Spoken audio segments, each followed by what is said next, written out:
যশোরের বাণিজ্যিক ভিত্তিতে চাষ হচ্ছে পান, তবে রপ্তানি কমে যাওয়ায় বেশ লোকসান পোহাতে হচ্ছে পান চাষিদের। আষাঢ় মাসে পানের লতা রোপণ করার পর ৬ থেকে ৭ মাস পর সংগ্রহ শুরু হয় পাতা। সঠিক পরিচর্যায় একটি বরজ থেকে সপ্তাহে ২ থেকে ৩ বার পাতা সংগ্রহ করা যায়। কৃষির অন্যতম সম্ভাবনাময় পণ্য পান বিদেশি চাহিদা থাকা সত্ত্বেও চলতি বছরের ফেব্রুয়ারি থেকে বন্ধ রয়েছে রপ্তানি। ফলে স্থানীয় বাজারে চলে আসে অতিরিক্ত পান। এতে কমে যাচ্ছে দাম, ফলে উৎপাদন খরচও উঠছে না চাষিদের।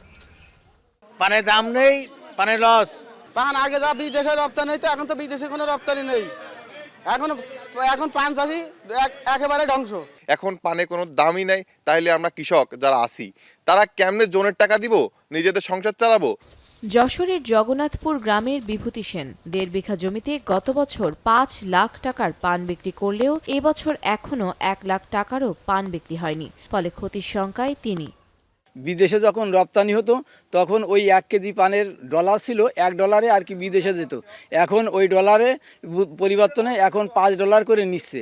এই জন্য আমাদের পানটা বিদেশে যাচ্ছে না। এই জন্য আমরা চাষি এখনও খুব হতাশাগ্রস্ত হয়েছি। আমাদের এই পান চাষটা বিদেশে যাচ্ছে না। আমরা গত বছরও যাও খেয়ে পরে বেচতে পেরেছি। এবছরে এমন দাম কমেছে যে বাজারে নিলে আমাকে ব্যাগ হাতে করে নিয়ে বাড়ি আসতেছে। একই অবস্থা এই অঞ্চলের অন্য পান চাষিদেরও। সরকারের কাছ থেকে সহজ শর্তে কৃষি ঋণ শুল্ক কমানো ও রপ্তানি কার্যক্রম দ্রুত স্বাভাবিক করার দাবি চাষিদের। পান বাইরে যাওয়ার একটা ব্যবস্থা করে দিক, আর নইলে সরকার অল্প সুদে আমাদের কিছু ঋণের ব্যবস্থা করুক। প্রথম দাবি আছে এই শুল্ক প্রত্যাহার করতে হবে, স্বল্প মূল সুদে আমাদের ঋণ দিতে হবে। সমস্ত জিনিসের দাম বেশি, জাটি কন, ছোলা কন, চটা কন, আর জোন বা সার মাটি কীটনাশক সব কিছুরই দাম বেশি, কিন্তু পান বিক্রি নেই। স্থানীয় কৃষি বিভাগ জানায়, পানের রপ্তানি নিয়ে কিছু নীতিগত জটিলতা থাকলেও সমাধানের চেষ্টা চলছে। একটা সার্টিফিকেট অর্জন করার জন্য কৃষকদেরকে বিভিন্ন পর্যায়ে গুড এগ্রিকালচার প্র্যাকটিস করতে হয়। তো আমরা কৃষকদেরকে এই বিষয়ে পরামর্শ দিচ্ছি।